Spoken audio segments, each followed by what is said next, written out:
Welcome back again. I'm recording this, so this is Computer Electronics 206, and today we're going to, this week, the third week of the course, we're going to be looking at operating systems.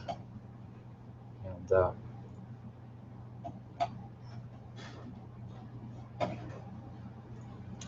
so on our class website, I have that posted there, operating systems. And that corresponds to in our textbook test out PC Pro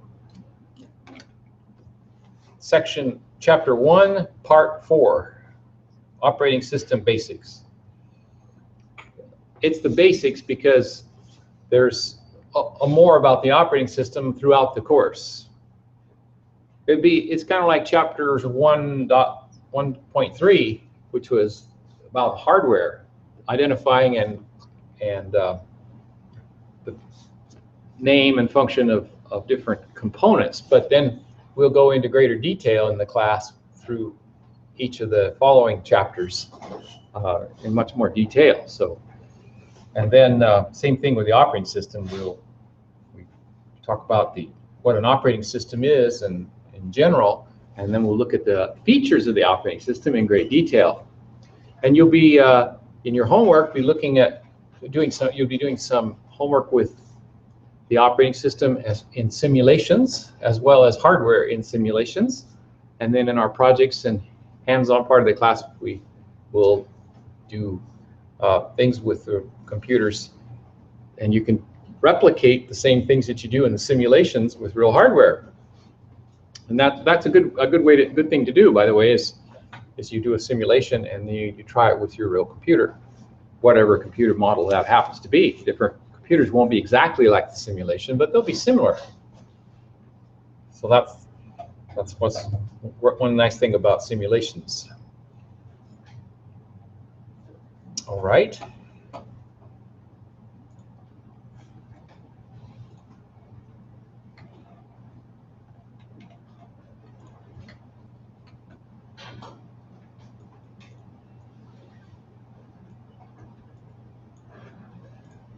Pardon me a second here.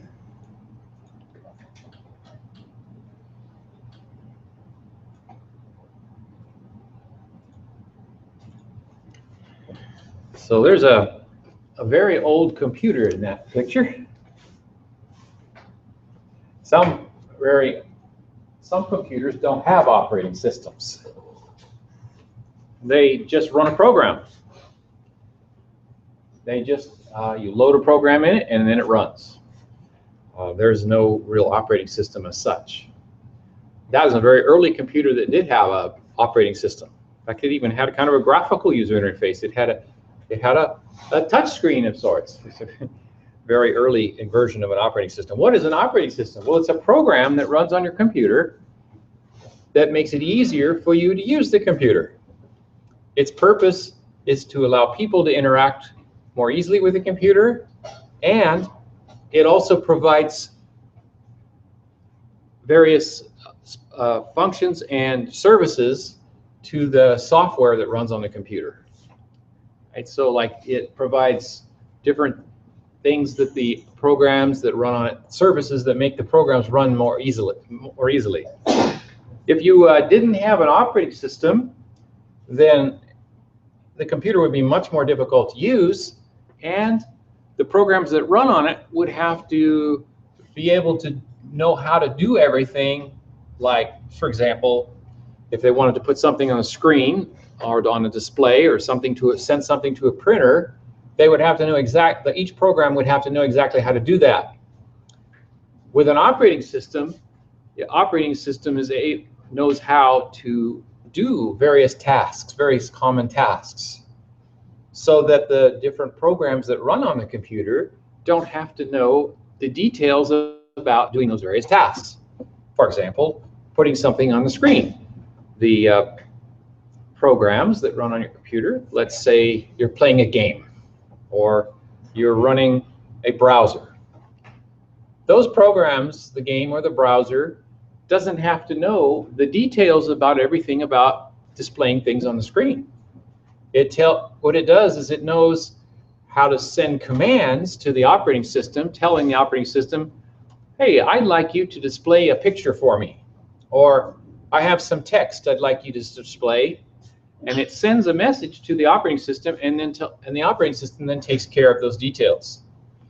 So the operating system is not only for the people that run the computer, but also the programs that run on it. So it's a very important part of today's computers. So if you find a computer that doesn't have an operating system, it would almost certainly be a very small computer of some kind.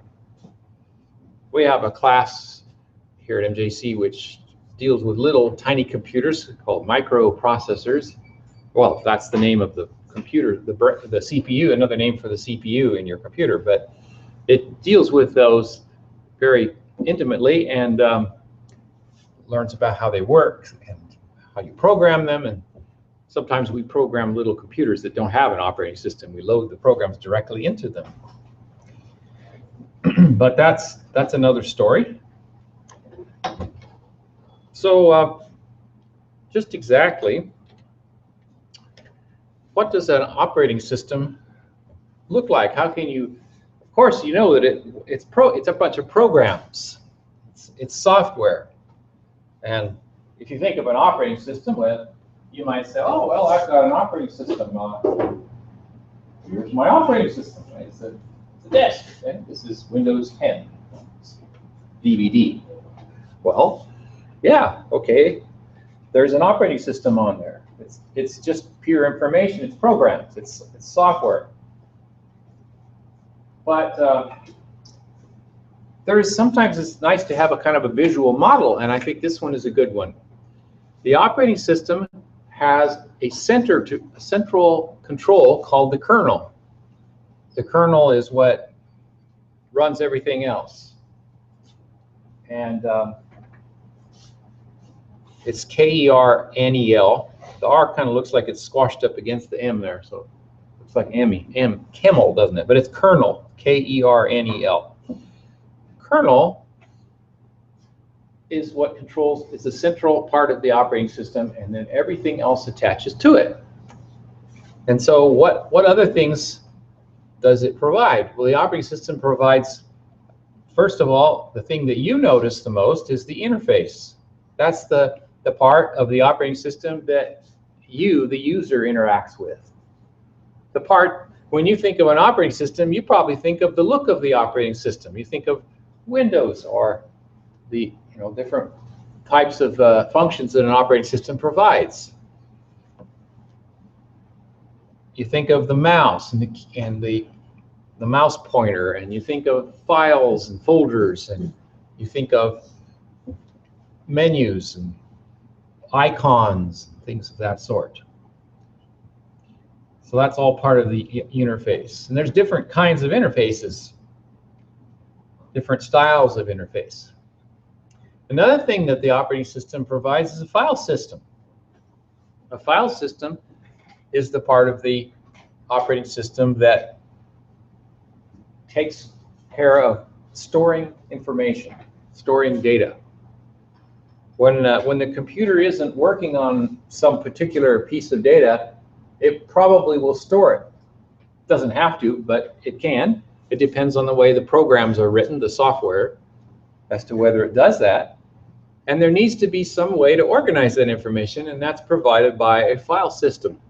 A system for keeping track of things that are placed on the storage systems. What do I mean by storage systems? Well, might be hard drives. You might have something like a hard drive, mechanical or solid state hard drive, or it might be a optical storage, like a DVD drive here, CD drive, or it might be flash memory. Oh, so those are what I mean by storage, and that would be something that is organized by the file system. Another thing that the operating system does is it manages the computer. It manages the computer's resources. It manages things like the hardware that's attached to the computer. For example, printers and video displays and other devices that you attach to the computer, including storage devices. When you attach a new device to your computer, the computer sometimes, most of the time, it recognizes when you connect something to it. Not always. Sometimes you have to tell it about it. You have to inform the operating system that there's a piece of hardware connected to the computer. But a lot of times it recognizes a new device connected to it by some means. And then it will notify you of that, and many times it may need some special software installed to communicate with that device called a driver, and it will let you know about that. And then another aspect of the operating system is the security. Now, that goes along with the user, the interface, and the file system. That is that we want the right people to have access to the computer and keep out somebody who doesn't belong there. So most operating systems have some provision for passwords and ways of keeping the file system secure, and maybe encrypting things if so that without a password you can't read them. And many times that goes along with the fact that most operating systems will allow multiple users to use the same operating system, and then each user will have his or her own set of files that they can access. So that would be controlled by the security part of the operating system. So those are the main four things that an operating system provides. It's some kind of interface, a file system, the management of the computer's hardware and software resources, and the security of the computer.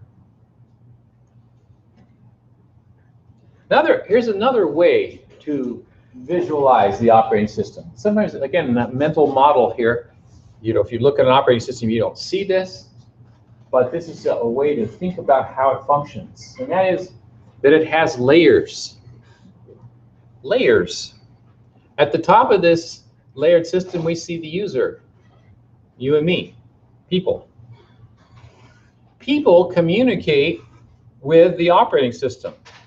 We use our mouse, and we're able to access programs and files through the operating system's user interface. And we also communicate with the application software or programs or apps, whatever you want to call these different programs that run on our computer. Apps is just short for applications software or applications. So we communicate with those too. And then the application software, the programs, they communicate with the operating system. I mentioned a moment ago that the operating system provides services to programs for common functions.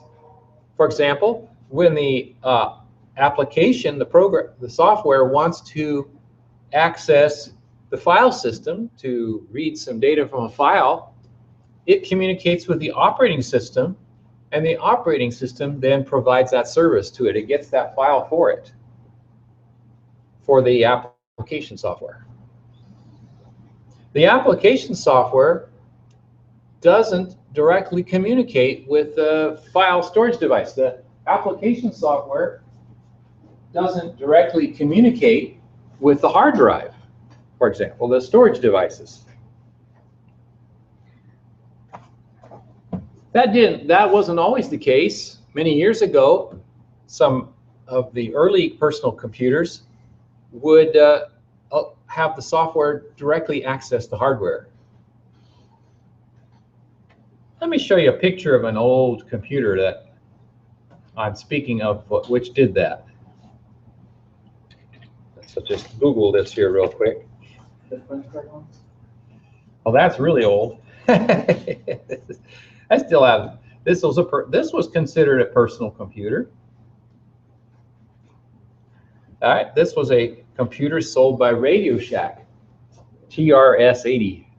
I had one. This was my first computer. Looked just exactly like that. Still have it. Still works. Made in 1980 something. What's that thing next to it? That is a cassette tape recorder. Oh. You would actually store your programs, and that was the storage system. There was no hard drive, and what you would do is you would save your program to a tape, to a cassette tape. You probably never use cassette tapes much anymore, but what would happen is the computer would connect up to the tape recorder and it would put sounds onto the tape. It sounded like a noise like that, buzzing sound, and it was the data going onto the tape. And then you'd play the tape back, and then you'd load whatever your data or programs from the tape. And so that was your storage system before there were hard drives. Later on, they came out with floppy disks for it and such, but in fact, there's probably a picture of it here somewhere with one. Yeah, there's one. Oops, I hope that one has it. See, there's not a very good picture, but yeah, you see that's a floppy disk drive sitting next to it. So that was like a disk drive. It stored 90 kilobytes on one disk. 90 kilobytes. How much does your flash drive? Do you have a flash drive with you? How much does it store? Somebody tell me how big your flash drive is. Huh? 256 gigs. 256 gigs. You have a 256 gigabyte flash drive. Okay. All right, how many kilobytes is in a gigabyte? Well, let me ask this. How many kilobytes is in a megabyte? 1,000, right? 1,024 actually, right. And then how many megabytes is in a gigabyte? 1,024 more, right? 1,000. You can just, if you want to round it up to 1,000, that's what a lot of people do. But okay, so that means that 1 gigabyte is actually a million kilobytes. So that thing stored 90 kilobytes. And if you have a 1 gigabyte storage device, which would be a small flash drive nowadays, right? Then you'd have, 100 times as much, no, 1,000 times as much storage as that, right? 1,000 times, more than 1,000 times. So that's quite an advance there, isn't it? 90 kilobytes would be 90,000 characters of information. One printed page of information is about, if you have a book with a full page of stuff with it all filled up with text, that's about 1,000 bytes or 1,000 characters. 1 byte stores 1 character. So 1 8-bit byte will hold all the characters in the alphabet and all the letters and numbers plus a bunch of other characters. Actually, you only need 7 bits, but they usually use 1 byte for each character. So we've come a ways since 1980. Or 79, whenever it was. Long time ago. That computer didn't have much of it. Well, it did have an operating system built in. When you turn it on, it did have an operating system. When you had a floppy disk, though, it did load an operating system. So it was stored on a floppy disk. You would load the operating system into the computer, then you could run programs with the operating system. So it did have an operating system. Let's see if I can find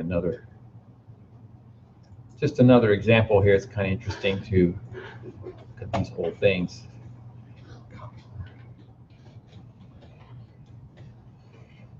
Another famous early personal computer. This one here, Commodore 64. Lots of these around. They're actually even more common than the other one there. That was a computer that had a built-in operating system. When you turn it on, it was right there. It had an operating system. You could save things to tape on that too. It was made about the same time or a little bit after. It put out color graphics. You could hook it up to your TV and it was color. Yeah, so that was kind of a. But those were early computers. Now, what was different about these computers was that the programs that ran on them, if they needed to access hardware and so on, they pretty much had to know how to do everything.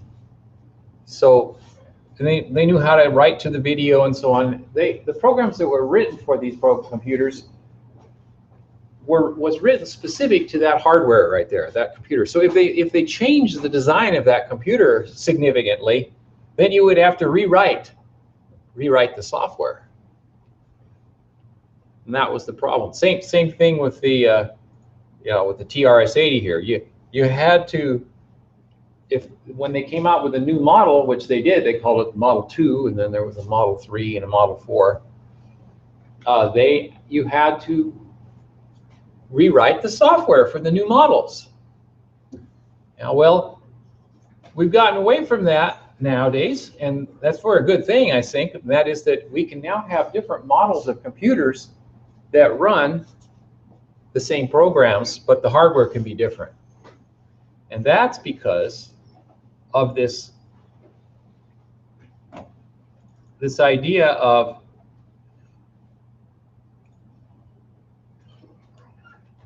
the layers here. See, we've got the operating system in the middle there, and then the application program on the top. And by having the application software only talk to the operating system, and then having the operating system talk to the hardware, or this thing called BIOS, then the operating system can adapt to different hardware, but the application software doesn't. So what that means is that we can now run programs that were written 30, 40 years ago, and because it'll still run, because it's able to still function, because the operating system is made to be compatible, even though the hardware has changed dramatically over the years, gotten a lot faster, more powerful, and so forth. So that's one of the advantages of using an operating system. It lets you, so you can still run programs that were written for the original IBM PC. The IBM PC. Have you ever seen the IBM PC? The IBM PC was the great grandfather of the computer that you're using right now, or you might be using. This one here. This is the IBM PC, IBM personal computer. If you wanted to run programs that were written for that computer there, which was designed around 1980, you could still do it on the latest PCs that are compatible with that. And in fact, there's other ways you can run programs on even computers that aren't compatible. But like, for example, Apple, you can still run there's ways you could run programs, but that backward compatibility is built into the operating system, so that even the programs written 36 years ago would still work. And that's because of that layer. Because one of the things they did with this computer was they had a full-blown operating system that fits all the definitions that I'm describing. It was able to provide all those layered functions to the application software.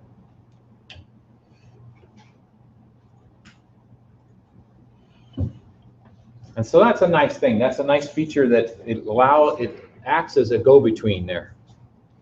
Now, what is this business here of the BIOS, B-I-O-S? That's the basic input-output system. When you turn on your computer, your PC, your personal computer, you will see a program start up right away. As soon as you turn it on, it doesn't take any time at all to get this program running. It's the basic input-output system. It's sort of like an operating system too, but it's always there on your computer. It's always loaded on the motherboard. And this program, first thing it does is it tests your computer to see if it's working okay. It tests all the basic hardware. doesn't test the more advanced hardware because it doesn't know how, but it knows how to test things like the memory, the storage system, hard drives, and so forth, and maybe the keyboard, mouse, and those and the display. It knows how to deal with that. And it is also, after it finishes doing the testing, then it provides services to the operating system. It's called the basic input-output system because it provides input and output to the various hardware on the computer. Not every single piece of hardware, but most of it. So for example, the BIOS communicates with things like the mouse and the keyboard. It communicates with the display, at least some functions of the display. And it communicates with the storage system, the hard drive, the USB. It communicates with the universal serial bus. It communicates with some of the other connections that we have been looking at in this class, like things like the network interface. It often deals with networking. So what it is a kind of it's a go-between between the operating system and the hardware. Because nowadays you don't even have to rewrite the operating system when new hardware is developed. Because every new hardware, which is the motherboard mainly, has this BIOS customized for it. So you could take a look at a motherboard and you could find that it has this built into it. And it's specified, and when you turn it on, it'll tell you in a message what particular BIOS it is. There's going to be a little message. It shows up very shortly. It doesn't stay on the screen very long, but it will usually tell you that it's a particular manufacturer. There's companies that do nothing but pretty much they specialize in creating the basic input-output system for motherboards, and they do that for their for different hardware because it has to be customized. So that part is customized, but the operating system doesn't have to be customized so much to deal with that hardware. Now, there are times when the operating system does communicate directly to the hardware in the computer. And when that happens, it does need to have special software that allows it to do that.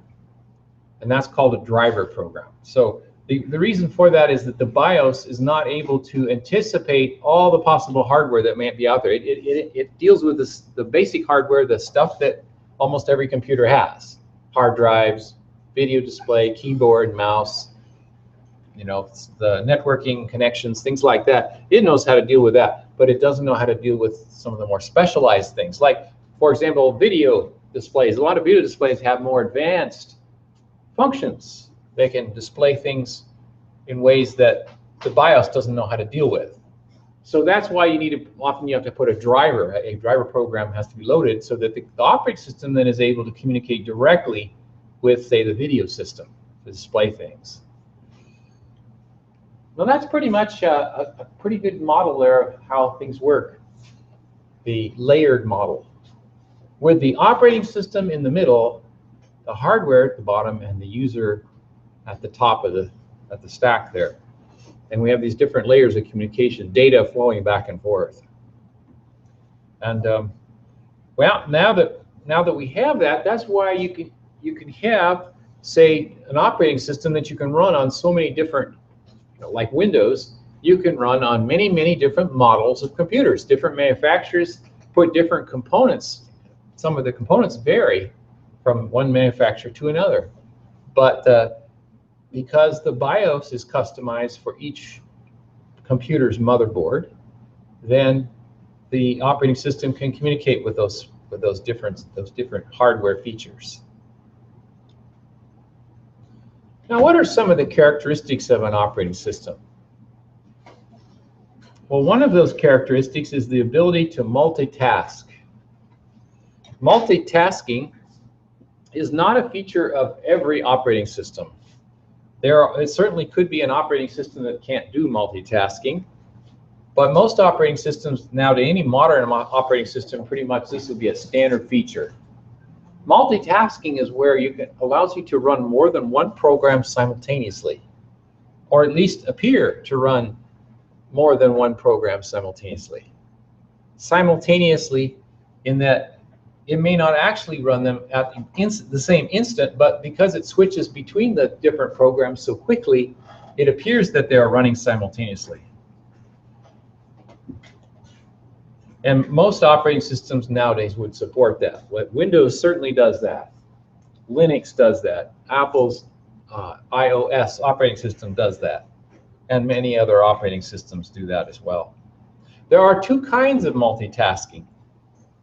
One kind is called cooperative multitasking, and that is where if you have different programs running, these different programs will give up some of their time running on the computer so that other programs can run. That's why it's called cooperative multitasking. In other words, they simply share the time on the computer in a cooperative manner. So let's say we have 3 programs, we'll give them names, Fred, Harry, and Joe. When Fred gets done running for a while, it pauses, and then lets Joe run for a while. And then Joe gets done working for a while, and then takes a break, and lets Harry run for a while. So that kind of multitasking works fairly well. The disadvantage is that if one of the programs gets stuck, say doesn't, or just becomes uncooperative for whatever reason, and refuses to take a break and pause and let somebody else run, well, it can hang up the computer on that particular program. Some of the early versions of Windows, versions 1, 2, and 3 in particular, they use this kind of multitasking. So if a program got hung up, it would hang up the whole operating system. Also, some early versions, the Apple Mac operating system worked like this. Most today's operating systems use preemptive multitasking. Windows does, Linux does, Apple's operating systems use preemptive multitasking. What that means is that each program that's running on a computer, they still take turns, but the operating system controls when each program stops and takes a break. That's called time slicing, and it means that each program doesn't have to worry about being nice to the other programs. It just runs to its heart's content, but it stops every once in a while because it has to, because the operating system freezes it. It doesn't have to worry about other programs, other than just knowing that it's going to be interrupted sometimes and it's frozen for a while and then resume again. Now this happens so fast that we don't notice it. It happens in time units of milliseconds, thousandths of a second. So one program will run for a certain number of milliseconds, and then another program will run for a certain number of milliseconds, and so forth. And then it just keeps doing that, and they each get to run quite a number of times per second, but in time slices, in small intervals. Now there's another way you could do multitasking, and that would be to have threading, where you have more than one processor running. You could have 2 processors running different parts of a program, or different programs even. Okay? That's another way to do multitasking. Now some computers only have one CPU or one processor that follows the instructions, and so they can't do this.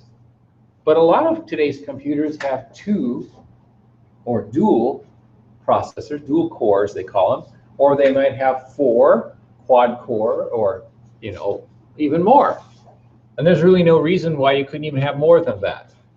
And if you have multiple CPUs, then you can run different programs on those different CPUs. So that even makes it run faster, because each of the programs get their own CPU to run.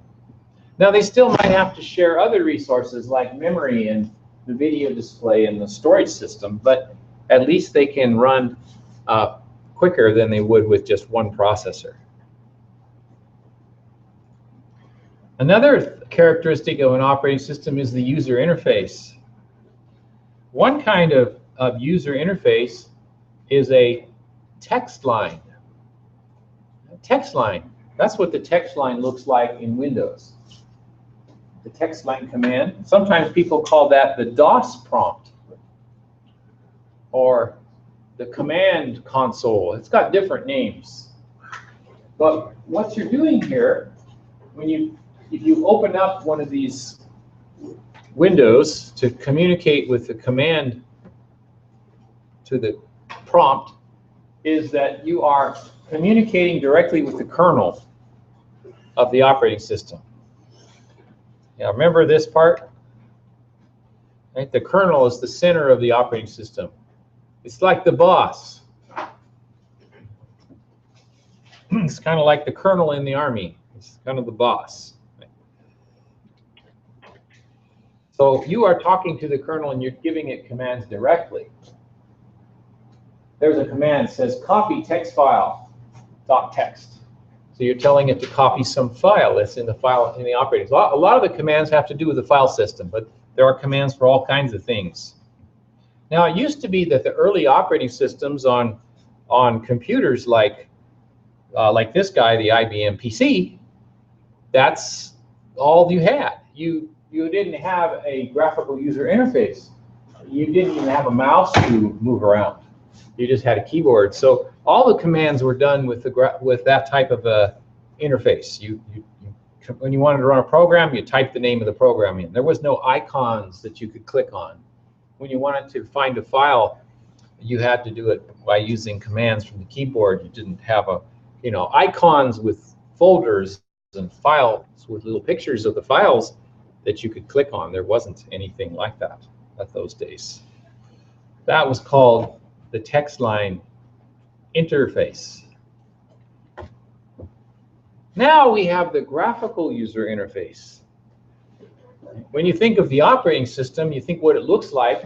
This is probably what comes to mind. Is you have a desktop, and you have windows, and you have folders, and you have files, and you have applications that run on that desktop.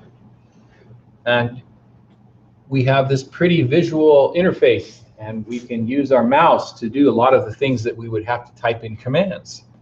So for example, if I wanted to copy a file and to make 2 copies of a file or move a file, I can type a command such as copy or move using the text interface, but it's much easier to take my mouse and simply move it from one place to another in this desktop environment. And when it does that for us, this what we see as the graphical user interface, when it does that task for us, it's as if it types those commands in for us. It figures out what necessary commands, and it does it. In fact, some early versions of Windows did exactly that. Versions 1, 2, and 3, you would load on top or with the disk operating system, and it was like it typed the commands in for you. Nowadays, the kernel that is not separate. It's all part of the operating system together. But in those days, you had to load 2 parts. You had the kernel part, the disk operating system part, and then you have the graphical user interface part.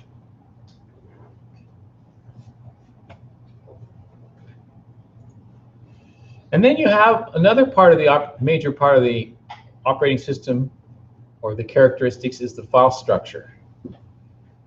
The file structure is the way the storage system works. This is a major component of most any operating system, a very important part of any operating system. In fact, the first IBM PC's operating system, the one that ran on this old computer, it had a file system. Right? It was called, and the operating system was called Disk Operating System, DOS, or DOS for short. Why was it called that? Because one of its main features was to manage the data stored on the disk. And so they called it Disk Operating System. It did other things too, but that was one of the main things. It really didn't do anywhere near kind of things that we expect today. For example, today's operating system, if you want to send something to the printer, for example, the operating system does it for you. In those days, the IBM PC's disk operating system, DOS, it did not know how to send stuff to the printer. The application software had to know how to send something to the printer. And then when they came out with more models of printers, you had to know how to print all these different models. And after a while, it got out of hand. I remember in those days, you'd actually have a list of several hundred different printers, and then, well, maybe you didn't have your printer on the list, and then what would you do? So that was a feature that later models of the operating system took care of that. And if you did install a new printer, all you needed to do was to put in the right driver to run that printer, and then all the application software would know how to print to it. That took care of that problem. But in the early days, each program needed to know how to print to the printer. So it was quite awkward. But that's what they called that DOS, disk operating system, and it provided this file structure. The same file structure that we use today, that original IBM PC was able to provide. Now, the idea was that you had what were called directories and files. They called them directories, and then they called if you put you could have a directory inside of a directory, which they called a subdirectory. But we call these things folders. See on this, so the folders were representing the directories. What is a directory? It's just a list. It was a list of files. It was the names of the files. And we can think of those as like folders. And so today we use the icon on most operating systems. We represent folders as file folders, like you would put in a file cabinet. And then the individual files, they would go into those folders. And you could have folders within folders. So I guess you could call those subfolders. People do that. They call them subfolders. So directory and folder are pretty much synonymous, and subdirectory and subfolder mean the same thing as well.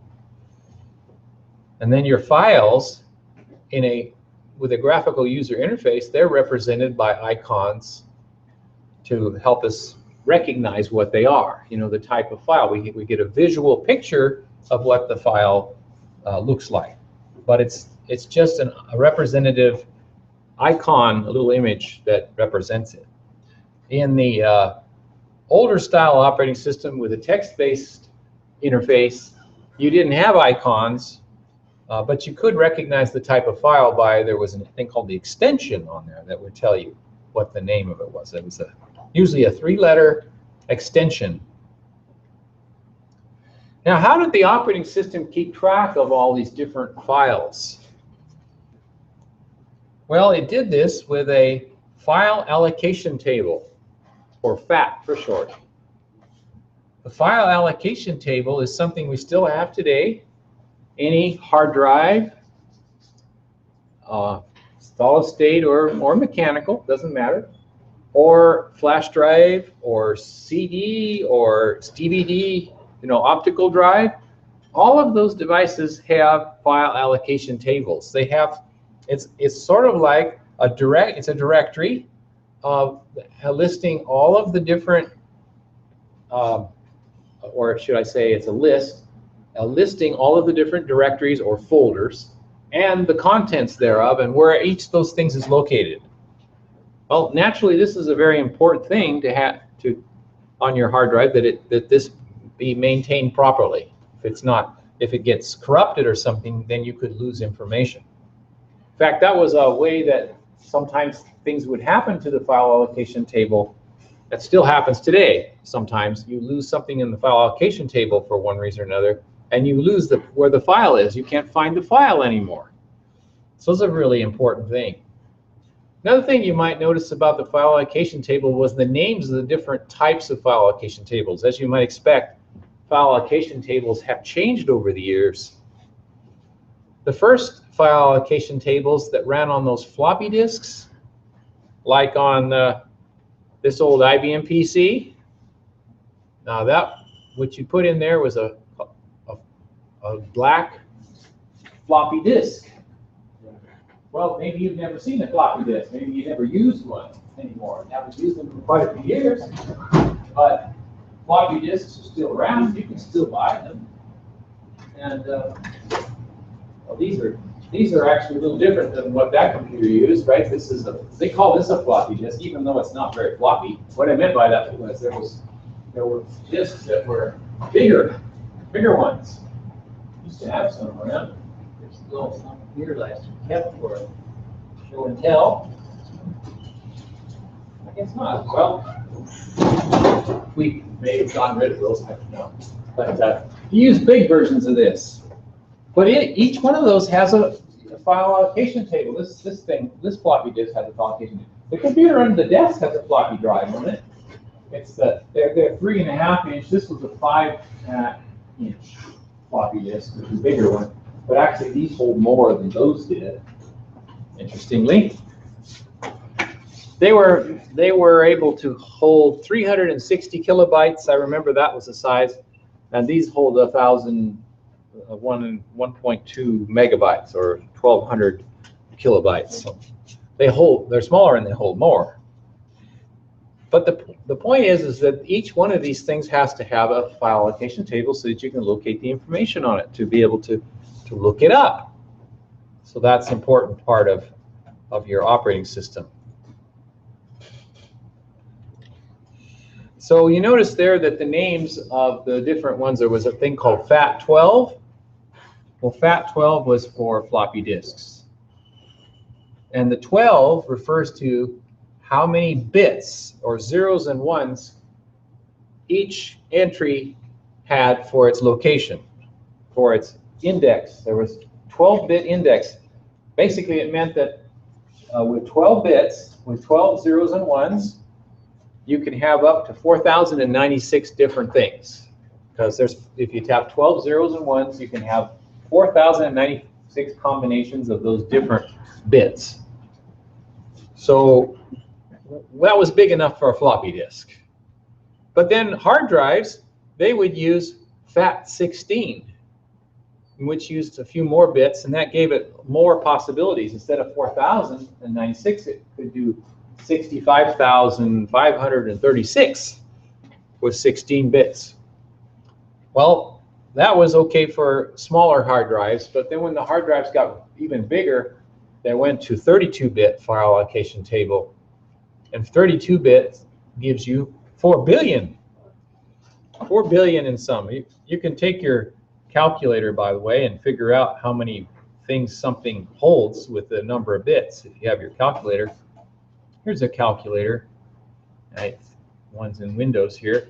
If you type 2 and then you multiply it by itself that many times, that will give you the number of bits. But there's a special key on the calculator that lets you do that. It's called, lets you raise something to the power of. So if you do that, let's see, that's 2. This one doesn't have one, does it? 2 raised to the power. So like, for example, for 12, I would go, if I did it the hard way, I'd go 2 times 2 times 2, right? Times 2 times 2 times 2, and just keep doing that 12 times, and that would give me,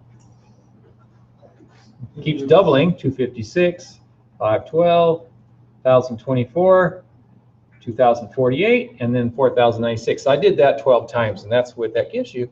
If you do it 4 more times, right, just keep doubling it each time, then you get what you get for 16 bits. And then if I did that 16 more times, I would get up to 4 billion and something. I don't remember the exact number there, but that one's 2 to the power of, I think I can do it with this, 2 to the exponent. No, that's not it. That's scientific number. I think it's the x to the y. X to the y. Oh, there he is. That's what I was looking for. Okay, so I would go 2 x to the y, and that would be 32. Whoops, I don't think I clicked it right. 2 raised to the 32. What? That's not right. Had to clear their calculator first.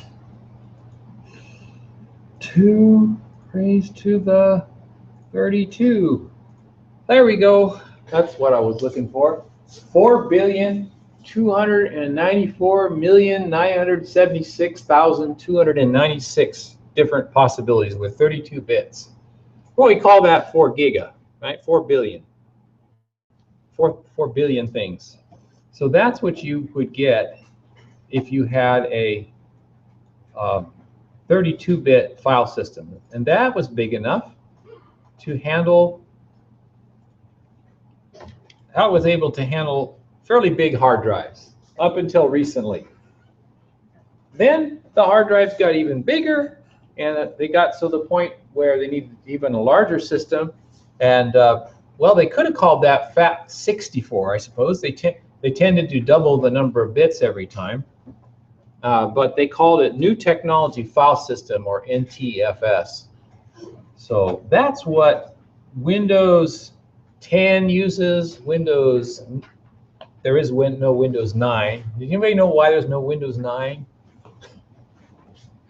Why didn't they make a Windows 9? There was a Windows 8, right? So you might still have Windows 8.